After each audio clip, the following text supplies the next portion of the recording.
unforgiving servant. So I want to mention that a couple weeks ago I made a mistake, and this is going to happen, okay? So just know, I'm just going to say that again. So when I was talking about how that the Jewish army in the Maccabean period traveled north and destroyed the Samaritan temple, I mentioned how they had broken away from the Roman Empire, and I was incorrect on that. It was the Seleucid Empire, which was part of a Greek peoples who were that time, and because I said the Roman Empire, I got Tom Nixon confused, and he answered a question I wasn't asking, but it was my fault, not Tom's. And in fact, the fact that Tom knew about what happened, how the Jewish temple in Jerusalem was desecrated, told me that Tom is a good student of the Bible, because I'll bet not two people in this sanctuary knew all that. So anyways, Tom, I apologize, and I want to talk some more Bible with you, because anybody that knows that stuff knows the Bible well. The second thing is that several of you have asked or talked about my book and say you're going to purchase it. Well, let me say I can bring more copies of the book here, and I can get it to you cheaper and faster than you will get it on the internet, either through Amazon or through the publisher, both of which can do that. And we will probably later on this year on Wednesday nights go ahead and go through or work our way through the book, but we won't do it right away. So if you're interested, I'll try to make sure I have more copies by next Wednesday. So anyways, faster time, less money. Can't beat that. Okay, let's hop into the next parable. The parable of the unforgiving servant is in the Gospel of Matthew in chapter 18. So the first couple of weeks we've looked at a couple Gospels from Luke. Tonight we see one from Matthew. And each week we're doing this through reading these parables as we read stories. So we're going to look at how is this parable framed, how is it set up, what is the plot in the story, where is the tension in the plot, and then where's the plot twist. We're going to look at the characters. What do we learn from the story by the characters? And then finally, what's the climax? What's the moral of the story? Okay? So if you have flashbacks, 10th grade English, I apologize to some of you. Others of you may say, that was the highlight of my life. Got an A all the way through. So let's read how this passage is set up, how it is framed in Matthew's gospel. As I said before, we know that Jesus told these gospels, but Jesus did not told these stories, but Jesus did not write these gospels. Matthew, like Luke and Mark and John, collected these stories. And so we want to read what Jesus said, but we also want to keep in mind how the author, in this case Matthew, set up the parable with other things. So we're going to begin in verse 15 in chapter 18, which is before the parable. This is how Matthew gets us into the parable. If another member of the church sins against you, go and point out the fault when the two of you are alone. If the member listens to you, you have regained that one. But if you are not listened to, take one or two others along with you, so that every word may be confirmed by the evidence of 2 or 3 witnesses. If the member refuses to listen to them, tell it to the church. And if the offender refuses to listen even to the church, let such a one be to you as a Gentile or a tax collector. Truly I tell you, whatever you bind on earth will be bound in heaven, and whatever you loose on earth will be loosed in heaven. Again, truly I tell you, if 2 of you agree on earth about anything you ask, it will be done for you by my Father in heaven. For where 2 or 3 are gathered in my name, I am there among them. Then Peter came.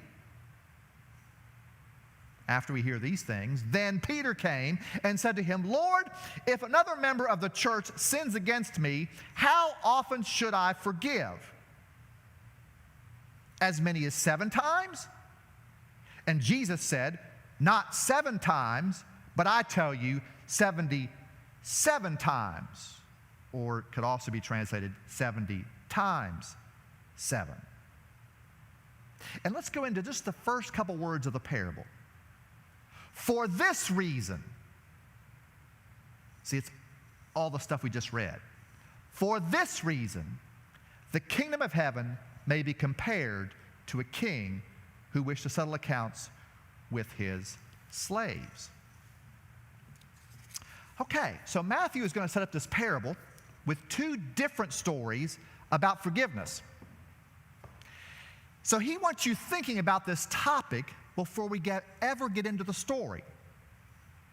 Matthew 18, 15 through 20. Jesus instructs Christians how they are to forgive and restore relationships among groups of Jesus followers. Okay? Simple 3-step process, right? First, you go to the person who's sinned against you, you talk it out. That doesn't work? Bring in a couple other folks. That doesn't work? Bring in the whole church. Then there is a short interaction between Jesus and Peter concerning forgiveness. And notice that both of these stories begin the same way. So the first story is, if another member of the church sins against you, and then Peter says, Lord, if another member of the church sins against me, same question, same issue. Now, it's doubtful these two forgiveness stories were said by Jesus at the same time. Why? Well, they seem to contradict each other, don't they? In the first case, if somebody sins against you and you talk to them one-on-one and you all can't work things out, then you go to step 2 and then to step 3, and if things still can't be worked out, what happens at the end of step 3? You exclude the person from the church. But when Peter comes to Jesus and says, how many times should I forgive somebody? Peter thinks he's really a big guy, and he says, should I forgive him 7 times? And Jesus is like, you haven't scratched the surface. I'm telling you, 77 times or 70 times 7. Two very different answers. So, why do you think Matthew puts these two seemingly contradicting stories about forgiveness together just before we read a parable about forgiveness? Now, I don't know that there's any one answer, so y'all can just say whatever you want to say, and let's just see what happens. What you thinking?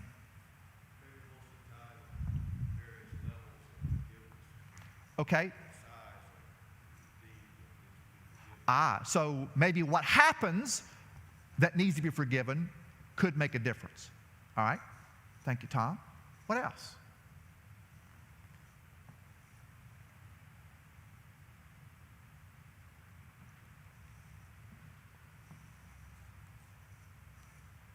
You all must be thinking, but go ahead and think out loud. All such instances is putting them together. Say that again, Lanny. All these incidences, like instances, he's putting them together. Right. He's putting them together. And so the big question is what's his secret purpose to putting them together? Okay. Let me ask you this. Is forgiveness easy? No. First, it's one of the hardest things we have to do, right? So, for me, what Matthew has done is he's putting two stories that almost are on the continuum. Now, they're not 180 degrees apart from each other, but they're kind of like this, you know. And sometimes, kind of as Tom said, depending on what happens, you kind of got to need the flexibility to figure out where can I work here. And you need to hear in one ear Jesus saying to Peter, forgive 490 times plus. And then hearing from the other instance Well, talk things out, but don't make a decision by yourself. Make sure you get other people with you. And if somebody has to be excluded, at least it's more than just your anger or your upsetness. There's more people involved. And so sometimes we need both of those things in each of our ears to navigate the difficulties of forgiveness. All right. Matthew puts these kind of not polar opposites, but very different statements about forgiveness side by side. Notice also that in there was wedged one little verse that we love about where 2 or 3 are gathered, there Jesus is. That's a good reminder that sometimes when we have disagreements with somebody and we need to be talking about forgiveness, it's better to do that with some other listening ears, and Jesus is there with us to work things out.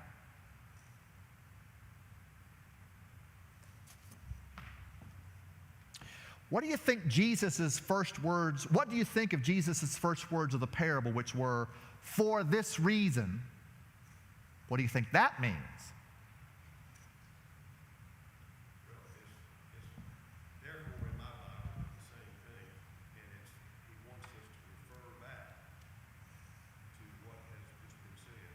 Okay. To lead us into the parable to better understand it. So he's purposely wanting to make sure we get the framing of this parable.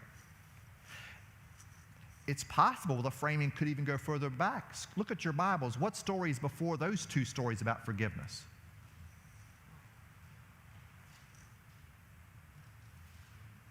The lost sheep Yeah, the lost sheep.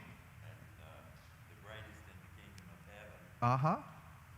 So maybe those are even bigger expanses, possibly.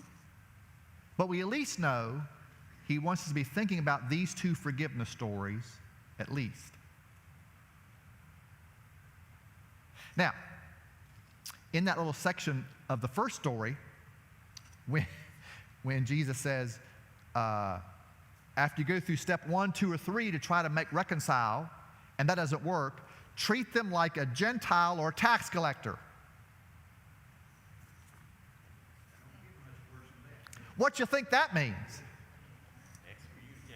Excommunicate him, all right?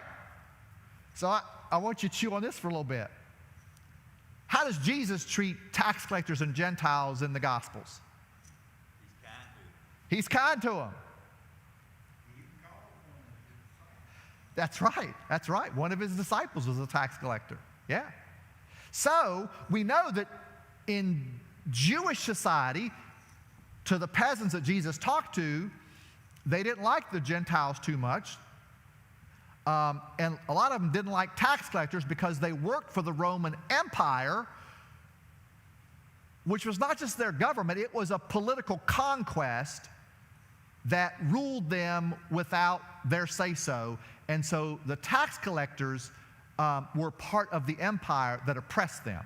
So these were not friendly IRS agents, okay? People who work in our churches and our towns and whatever. We know these people, and even sometimes we don't like them so much. This is like way worse.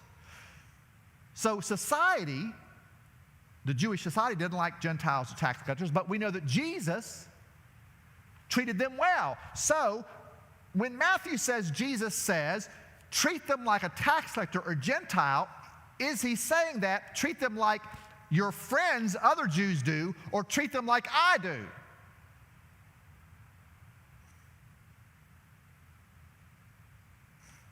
I don't have an answer for you. What'd you say, Dickie? We don't know which one. No, but again, that adds more complexity to what we think might be simple. So if we're to treat them the way Jesus treats tax collectors and Gentiles, we will treat them mercifully. So, is that enough to get your minds going before we get to the parable? All right. Let's get into the story. So this is a long parable. It actually has 3 acts, and so we're going to read each act separately. This is a rarity for parables. Some of the parables are just a few sentences. They don't have much more than 3 sentences. And each of these 3 acts have a repeating pattern. There's a statement, there's a response, and then there's a judgment. So the repeating plot inside each act creates this anticipation that we want to see what's going to happen, which is what all good stories do. So Jesus is setting up his hearers and keeping them on their toes. That's you and me as well. So as mentioned before, we want to look for the tension in the plot, and we want to look for the plot twist. So let's read the first act, verses 23 through 27. For this reason, the kingdom of heaven may be compared to a king who wished to settle accounts with his slaves. When he began the reckoning, one who owed him 10,000 talents was brought to him. And as he could not pay, his Lord ordered him to be sold, together with his wife and children and all their possessions, and payment to be made. So the slave fell on his knees before him, saying, "Have patience with me, and I will pay you everything." And out of pity for him, the Lord of that slave released him and forgave him the debt. All right, Act 1. The king wishes to settle accounts. So he's going to bring a bunch of people together to settle his accounts. We assume these are tax accounts. Kings, that's how they get paid, with taxes, right? If it was a CEO, it would be revenue, different. But these are taxes, so these accounts are for tax revenues. And so the servants, the slaves, would be tax collectors. One of his servants is brought to him to pay the taxes that he had collected. He owes the king 10,000 talents. This is a fantasy amount. Some of you read the Bible a long time, you already know that. No tax collector would owe a king that much money. An actual record of the first century King Herod's accounts showed in 1 year he only collected 900 talents. That's King Herod over a huge portion of what was Palestine then. A Jewish historian by the name of Josephus, who wrote around the time of Jesus and a little bit longer, one time reported that the annual tax collection of the Palestine region was only about 600 talents. So, we have these 2 records. King Herod, 1 year, collected only 900 talents. Josephus, writing for at least a few years, says the general region only collected 600 talents. So, this person is owing more than 10 times that amount. So, there's no possible way this is real. Now, the people hearing this story would have known that. They may not have known that King Herod only collected 900 talents, but they would have known this was way more than any prince or king would have been doing outside of possibly Caesar in Rome, whom they would have never seen and was almost a fantasy to them. So, there is no possible way this is a real amount. And here's the tension. The tax collector owes the king more than he can possibly pay. It's not that he owes a lot and can't pay it right now. There is no way he could ever pay this, and everybody who hears the story knows that. He could try to pay it back for his lifetime, and he was never going to do it. The amount owed the king is an exaggeration, and it is said for a literary effect, right? Just like your English teacher taught you. So, we're not pretending to be Jewish peasants who hear this the first time, and we're hearing, whoa, that guy can never owe that amount. He's never going to pay that. He's going to get it, because there's no possible way he can ever do what he's asked to do. The king pronounces judgment, since he can't pay, he is to be sold along with his wife and his children and all his possessions, at least so the king can get a little bit of money. The servant begs, "Have patience with me, and I will pay you everything." Not given the tremendous amount. We know that's not possible. Everybody listening to the story knows that's not possible.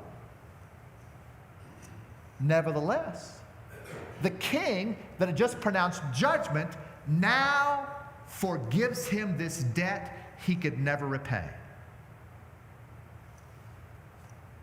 So there's our first plot twist. A king who is passing judgment has mercy on this one and changes his tune. All right, what's going through your heads right now? Why do you think Jesus tells the story with this man owing an amount he can never repay? And then he receives forgiveness. What's going on in your minds? It's comparable to Jesus paid the debt for our sins. Okay. We can never repay. All right, so it's comparable to Jesus repaying a debt that we can never repay. What else is going on in your minds? Okay, so this ties us back to the kingdom of heaven, this place of mercy and forgiveness. Okay? What else? Tom?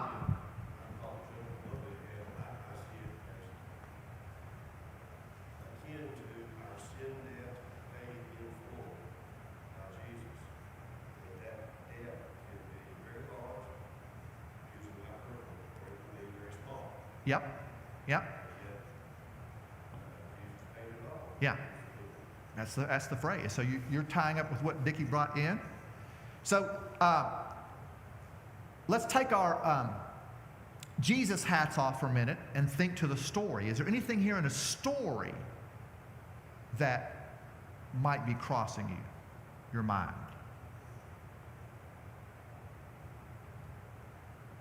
I know we're all good Sunday school students, but nobody listening to Jesus tell the story the first time were Sunday school students. What happens when big exaggerations are going on here? It has a literary effect, right? So when someone gives you a huge gift, something you could never repay, something that's unbelievable, what's supposed to happen to you in stories? I should have thought of one. I should have thought of a fairy tale right offhand, but I can't think of one. Slow in my mind. Say it again, Matt. Yeah, can always be in his debt, but maybe even more generous. You're to be as generous as you've been shown in generosity. Yeah. So in stories, when someone's given a big gift, it's to be transformative, right? So we just see this in the act of stories. Yeah, Missy, do you have something? I give it to you. Yeah, you like the pay it forward stuff. Yeah. I receive, I pay it forward. Yeah. So perfect example of that. So generosity is to encourage generosity. We've actually seen that in a couple of parables we've already talked about. So from a literary standpoint, without worrying too much about Sunday school answers, a gift like this is supposed to be transformative and to bring generosity out of you because you've been shown generosity. Okay? So let's keep both of those, both Jesus' paying of debts, but also this whole generosity, along with Kevin's comment about this whole story, then it's about the kingdom of heaven.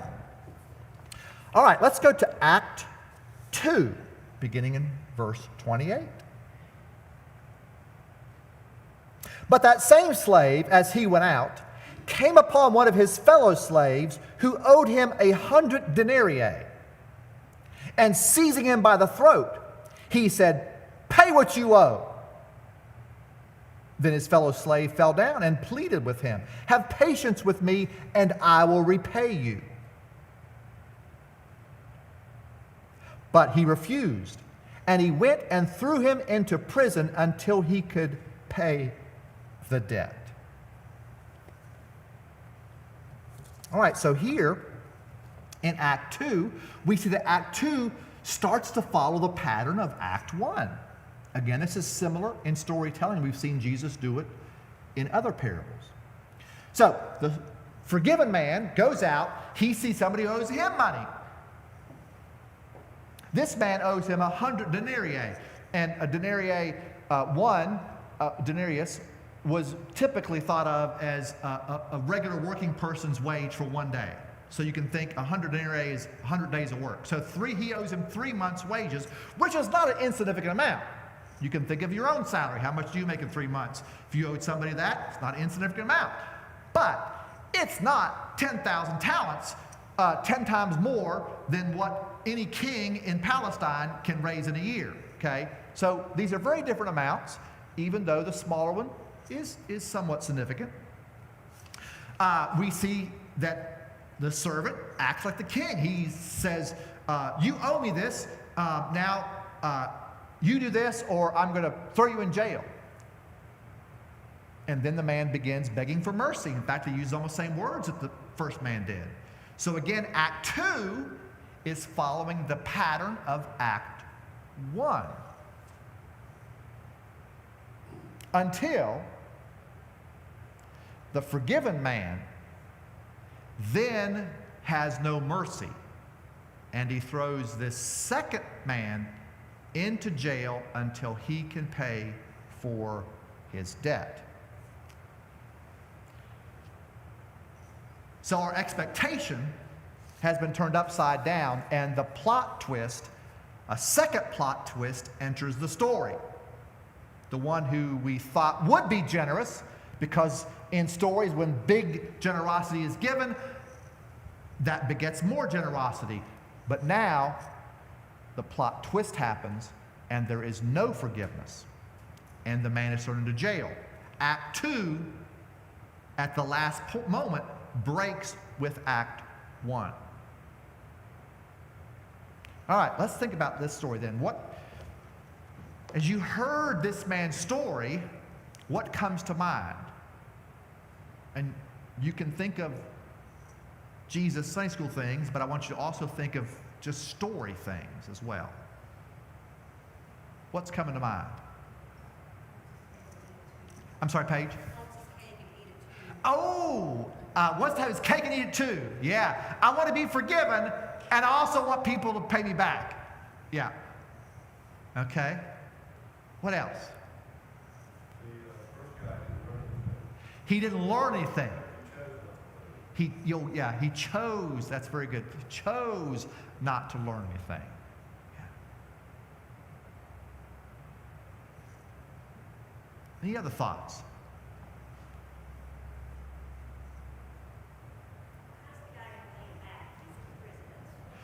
Do they have work release back then? Yeah, or maybe, I don't know, maybe he's, manufacturing Christmas cards in jail. I don't know. Right. In both those cases, the same thing is there. Because remember, the first guy owes the king this amount, 10 times the amount of what any king can collect in a year. And the king says, well, I'll sell you off to prison and your possessions and get some. What's he going to get? Nothing. Yeah. Same kind of deal. So in both of those instances, the punishment that was going to be carried out is really more out of anger, not out of any retributive justice. You're not going to get your money out of it. You're just making somebody pay.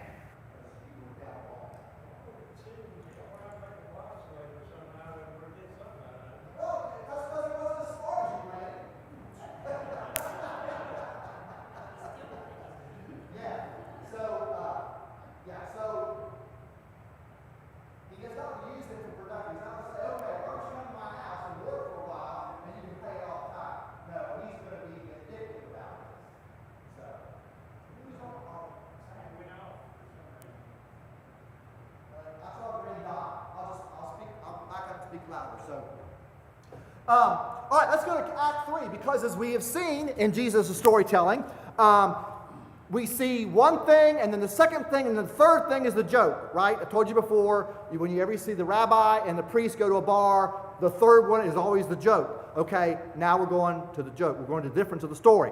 So verse 31 will finish out the parable. When his fellow slaves saw what happened, okay, we got somebody new is in the story. When his fellow slaves saw what happened, they were greatly distressed. Wonder why they were distressed. Maybe some of them owed this guy some money too. And they went and reported to their lord the king all that had taken place. Then the Lord summoned him, the man he had forgiven, and said to him, "You wicked slave, I forgave you all that debt because you pleaded with me. Should you not have had mercy on your fellow slave as I had mercy on you?" And in anger, his Lord handed him over to be tortured until he would pay his entire debt. And we're coming back to Missy's point here. He's not going to pay too much out of torture. So, we have busybodies now in the parable, and they're tattletales. Now, I don't know about you, but tattletales in elementary school were not doing the right thing. But these tattletales, they change the story. They change the whole dynamics of the story. And the king finds out about this, brings the man back, and where he had pronounced judgment before, and then turned that into mercy and forgiveness, now he gives a worse judgment. The man had been better off and just went to jail and became a slave in the first place. Now he's going to jail to be tortured until he can pay his entire debt, which we already know he can't do. So he's going to be tortured forever. The king announces him. The judgment is in the announcement. He names him a wicked slave, so you know what's coming is not going to be good. Yeah, it's like when your parent brings in and you get your full name, or young lady, or whatever, you know it's not coming. This is even worse. Wicked slave. The king has a question for him, and he doesn't answer because the rhetorical answer is, yes, I should have had mercy on my fellow slave as you had mercy on me. But he did not.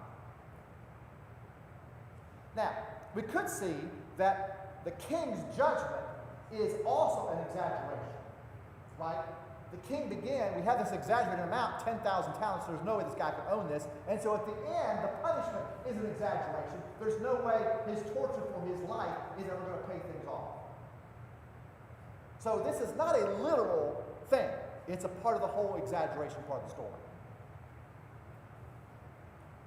Act 3 turns the forgiveness of Act 1 upside down. Now, we're starting to see patterns here that Jesus has always turned the story upside down, but this time it goes from forgiveness to judgment. That's not one we like to hear.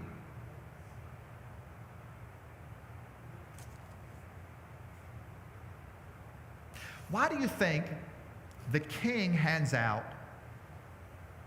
a harsher punishment the second time around? He didn't learn a lesson, all right? So, I gave you freedom, I gave you mercy, you didn't learn that lesson, now is a bigger punishment. All right? What else? Anybody else want to jump off Lanny's point? Got another thought? What happened to 70 times 7? That's a good point, Bill. That's a good point. We're going to come to that when we get to the moral of the story. So keep that going around in your head.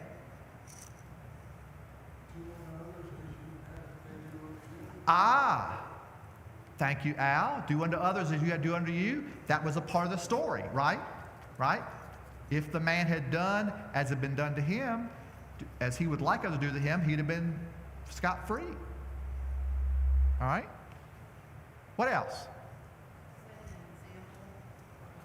Set an example for others. Yeah.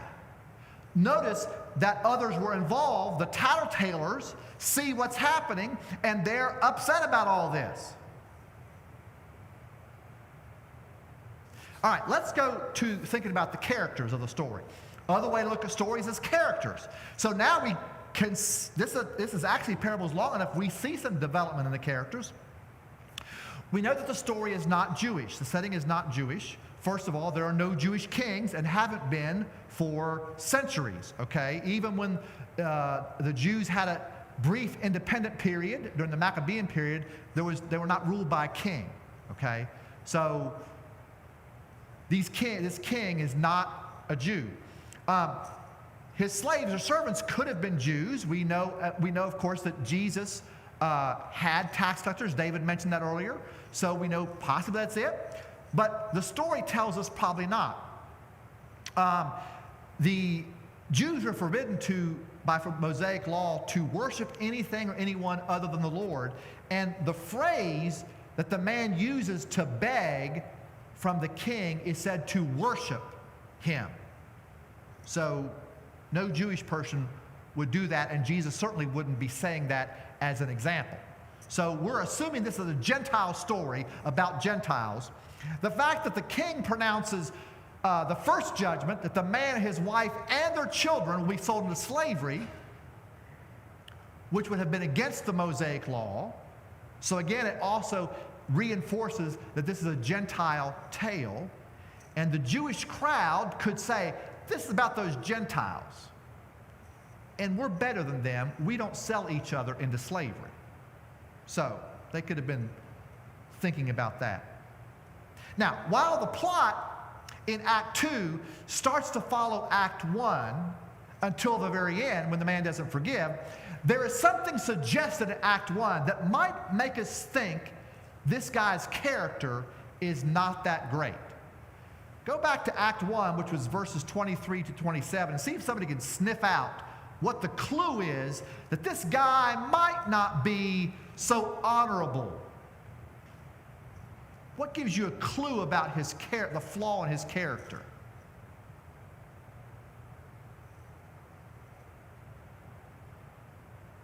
Anybody got a guess? Well, he says, I'll pay back everything, but he knew he couldn't. Yeah, So he and the master of the king knew he couldn't. that's right. So we know what? He's either just a liar or an exaggerator or a tall tailer. When he goes fishing by himself, he catches the biggest fish you've ever seen. When he's with somebody, oh, it's a bad fishing day. So there's a flaw in his character. Or he might have been a really big optimist. And of course, I said in my sermon this past week that James Stockdale, who was Ross Perot's vice president candidate, who was in Vietnam for 7 years, said that the people who didn't survive those prison camps were optimists, if you remember that story. So this guy didn't survive this story either too well as an optimist. So yeah, so his character's not great. And so we see it fleshed out in Act 2. Now, the king we see starting off as a typical hard judgment king who becomes merciful. He is moved by this man's begging. So he is someone who is open to have his mind changed. But then at the end, he's upset this guy didn't learn a lesson, particularly the chance that he gave him. I gave you this chance and you wasted it. And that creates another emotional response. He's angry at the guy. There was one more set of characters, the busybodies. Who are the busybodies? Well, they possibly could have been motivated by their sense of fairness. Uh-huh. I mean, I get your busybody thing, but they might be justified. They wanted, I mean, busybodies can be correct sometimes. Yeah. So, yeah, they're motivated by fairness, a sense of justice. This wasn't just for this guy to throw the second person in jail after he'd been forgiven so much. Say that again, David. Whistleblowers. Yes, they were the whistleblowers. That's right. What's happened in their life before now? Something like this could have happened to them before. Something catastrophic. And there is the word in there that says when they saw what happened, they were distressed. And so you have to ask, why were they distressed? Maybe they had been in the same boat before, and they needed mercy to get out, and they're wondering, well, this guy's not going to give me any mercy. I better be careful. They Yes, yes. Fairness and justice is all involved. Or he was their friend. That's right. He would have been their friend. All these things are going on. I think, too, that the busybodies represent us. We're the busybodies. We're the ones tattletaling to Jesus. These things aren't right. These people get away with stuff. Could that be? The tattletalers, the busybodies, embrace the whole crowd. The crowd are the busybodies here. Well, last week, in the parable of the dishonest manager, we saw a sad beginning. This guy was going to get fired, but it had a happy ending, right? He was commended. All the other farmers got a big boost of extra money. They loved the landowner. Happy ending. This one has a happy beginning. This man gets forgiven for something he could never repay, but it has a tragic ending. Now he's going to be tortured for the rest of his existence. Again, a story that turns upside down. So, what is the moral to the story? Well, Matthew gives us one extra verse that's after the story. This is how Matthew ties it all up. He says, "So my heavenly Father will also do to you, every one of you, if you do not forgive your brother or sister."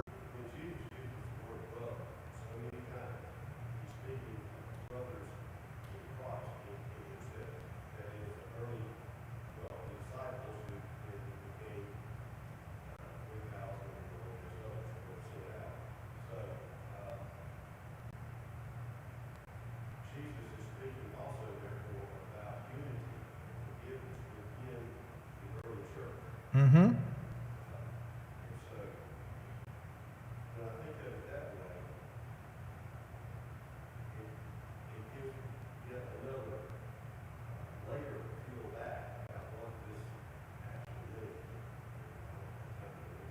Yeah, but there's a lot of layers here. Yeah, yeah.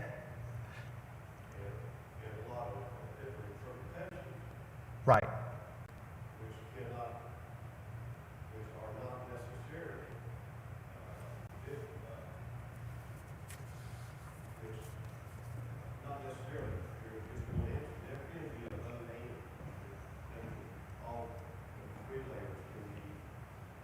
Yeah, we want to get in one ear and the other ear, and then for us to wrestle with it and figure it out.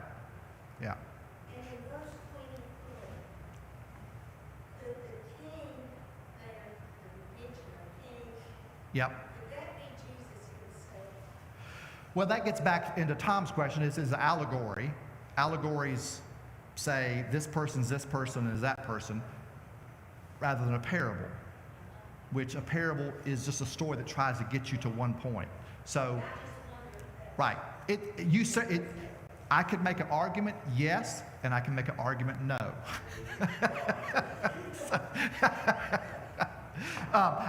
Ken, go ahead, and I'll come back to Bill. I want to get to Bill 70 times 7. Reminds me a little bit about the story in Acts with Ananias and Sapphira. Yep. And he drops over dead. He lied to the Lord about what he had given. Right. Bill, you mentioned 7 times 7. How do you think this parable matches up with Peter's statement to Jesus? Do I forgive somebody 7 times? And Jesus says, no, that's not even enough. Well, you raised the question. I thought you maybe already just...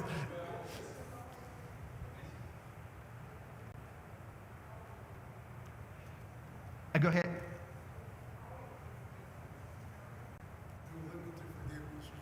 Yes, yeah. We struggle with this forgiveness. And this parable does not seem to match up with Jesus' statement to Jesus' statement to Peter, that we're to forgive 70 times 7 or 77 times.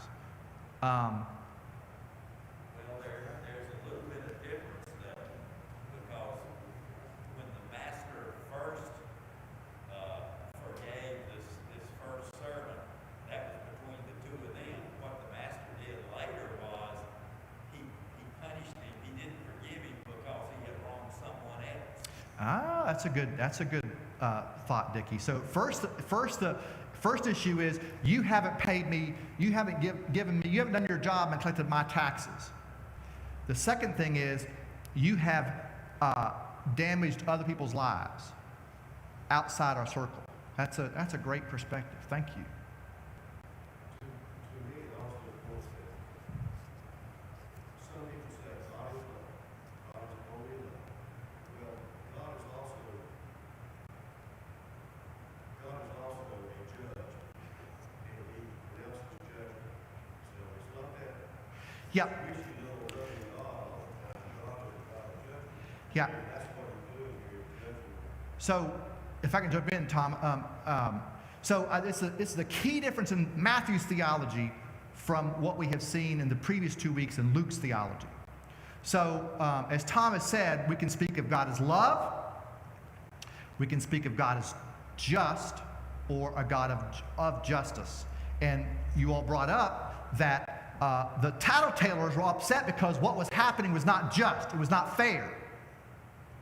And so Matthew is very concerned about God's justice. We're going to see this in a few extra weeks when we have the parable of the great banquet, and we're going to see how Matthew told the story, and then we're going to see how Luke told the story, and then we're going to see how Matthew told the story, and Matthew adds an ending that Luke didn't have. And it changes the meaning of the parable. And it's going to come right back to this one. And Matthew is very impacted by Deuteronomy's theology, which is very focused on God's justice. And over again in Matthew, you will see Jesus say things like, yes, grace, forgiveness, mercy, and you come into the church, but once you're into the church by God's grace, there are things expected of you.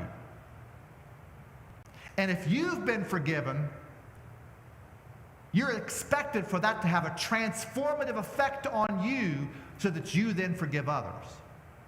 And so this parable becomes a parable of judgment. This is a parable written to the church. Tom was getting at that earlier. It's a parable to the church. You people who are here by God's grace, now you have to be graceful to other people. And if you don't do that, there's a problem. Yeah, Al?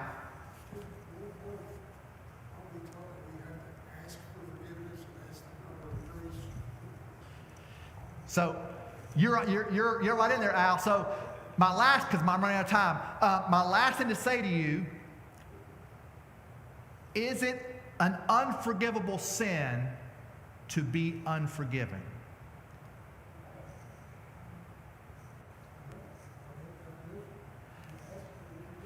Landy's shaking his head no. Al's laughing. Dickie's shaking. Is being unforgiving an unforgivable sin?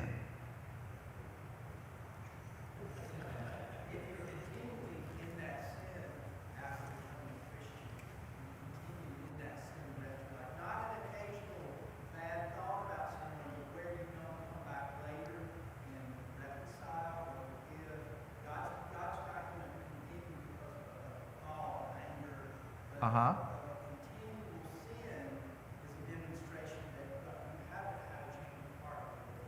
Okay.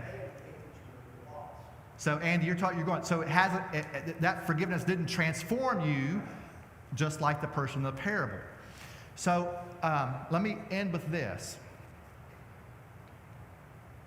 I wonder if it is possible to forgive if you haven't felt forgiveness.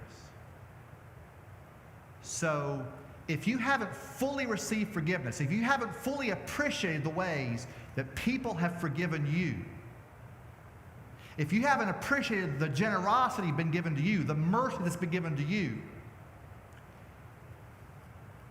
it's almost impossible to be forgiving because you don't even know what it is. When you've received it and you still don't know what it is, you don't know how to do it. You might intellectually be able to say those words, but you don't get it. So it may not be so much from what you're doing or not doing, but maybe something going on, as Bill's pointed to your heart about that. All right, I better stop or I'm going to get in trouble and I may not get forgiven for going on too late. So thank you all so much tonight, and look forward to next week. Next week is the prodigal son. So, y'all are great. I love your answers. Appreciate you. You've got some great thoughts here. Thanks, everybody.